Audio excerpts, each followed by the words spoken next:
Is not only a poet, she founded this center. She is the founding and co-editor still of Sovereign Hall Press. Please help me welcome Margo. Yes. Bravo.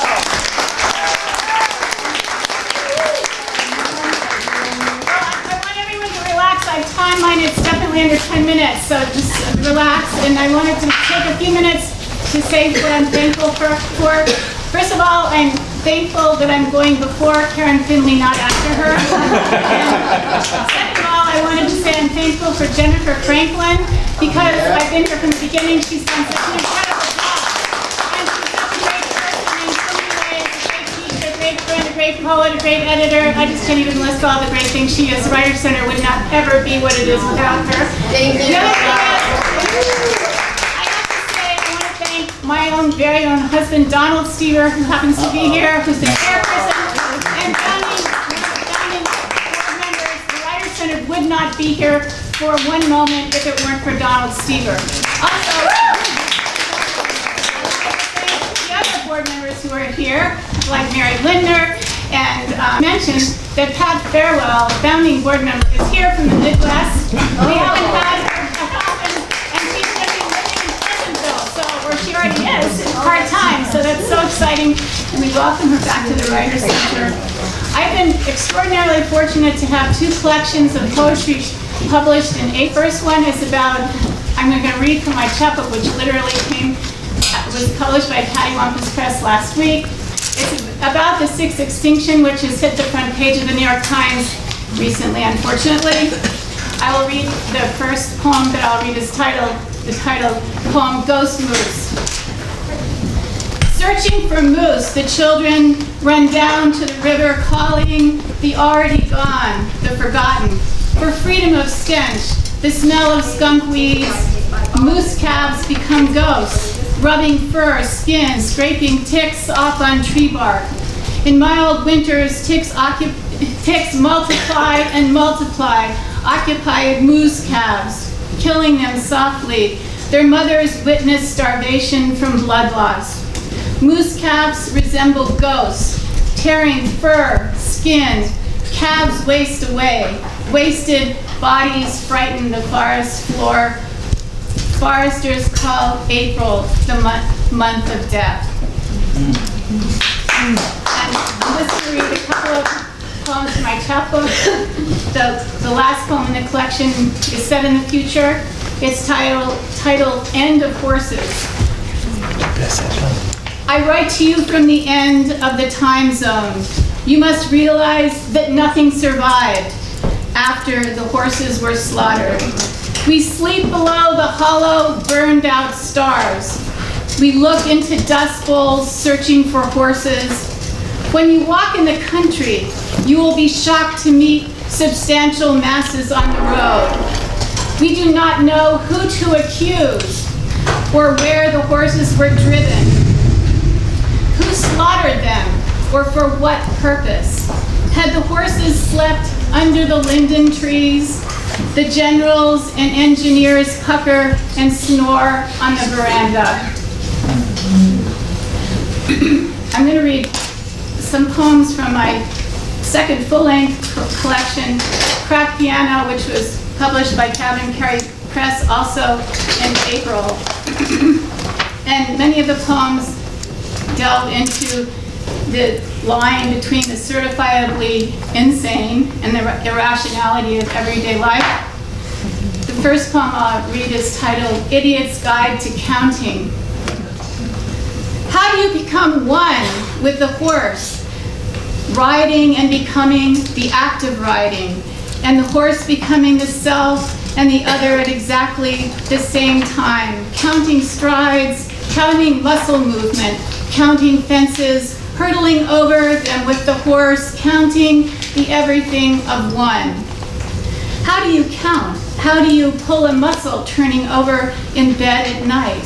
Measurements that change everything, counting back to everything, the everything of one, the pulled muscles of the back of one, the entanglement of one, the waves, the waves of particles counting back the quantum. How to become one with the branches of a tree, a grandfather tree in an apple orchard that no longer exists. Separate one from tree, horse, counting numbers, counting the grandfather tree to find the solution of one. In the latter half of the 19th century, as part of a humanistic movement in the treatment of mental patients, superintendents at insane asylums often held balls considered therapeutic for their patients, and spectators were sometimes invited. The Lunatic Ball, after the painting Dance in the Meadows, Dance in a Madhouse by George Bellows. Furious dancing gives way to screams. 5 men stare, ghoulish, at the wall. This is the Lunatic Ball. The best student Yale had ever seen, 3 months after graduation, typhoid. Brains swelled inside his skull. They dosed out calomel. 5 ghosts appeared in a mercury dream. Headaches unbearable. This is a Lunatic Ball. Married 1 year, baby the next, his wife filed for release. The medical textbooks he gleaned, futile, endless stall. A woman names her baby doll Christ, lurches, leans. A building in an earthquake bend, she crawls. This is a Lunatic Ball. One man plays a flute, calls himself Faunus. Another uses an invisible latrine. Attendants haul out a wild man in a straitjacket on a wooden beam. A woman growls like a bear. This is a Lunatic Ball. Behind a glass wall, well-dressed spectators riveted sit amused. Looking at them looking, the patients know they are through.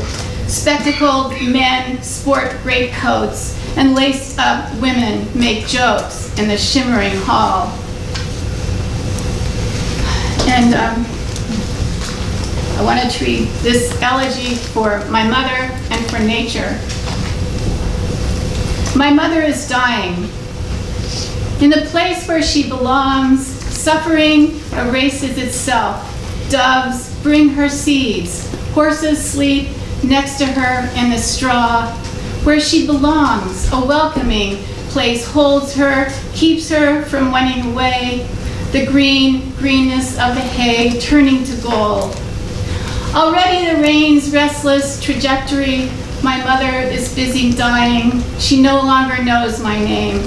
This is the wind of Eden, the wand of change, the last slave of silence, the knave of rain. So quiet the roving of each vacant quest. Let her be buried in the sea by the seaberry, the briar rock, the fossil chamber. A lone, blown roadside stray, the flown, restless, wayward ringing, bells clang, ocean downcast rolls. Wandering once again, now I return to the center, searching the level earth, calling her name, remembering that I am lost. The path unfurls before my dog and me, walking to the rocks, the ocean on one side, the bay on the other, eiders blessing the waves.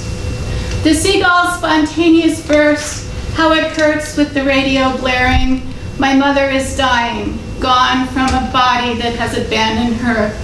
Cry because everything goes haywire, because this is Apollo's siren lyre, the field-worn answer, the childless response, children waiting for some God to bring them home.